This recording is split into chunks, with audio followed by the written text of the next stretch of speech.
मनाचे श्लोक व अर्थ 149.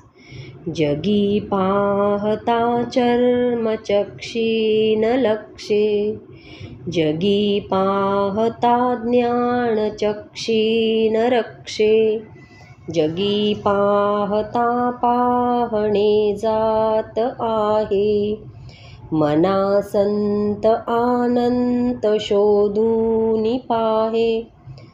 परब्रह्म ही वस्तू डोळ्यांनी दिसत नाही, ज्ञानचक्षुनीच ती पाहता येते. ज्ञानचक्षूंनी पाहत असता ते पाहणे हेही लोप पावते आणि परब्रह्माशिवाय काहीच उरत नाही.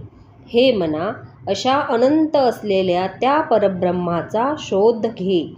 जय जय रघुवीर समर्थ.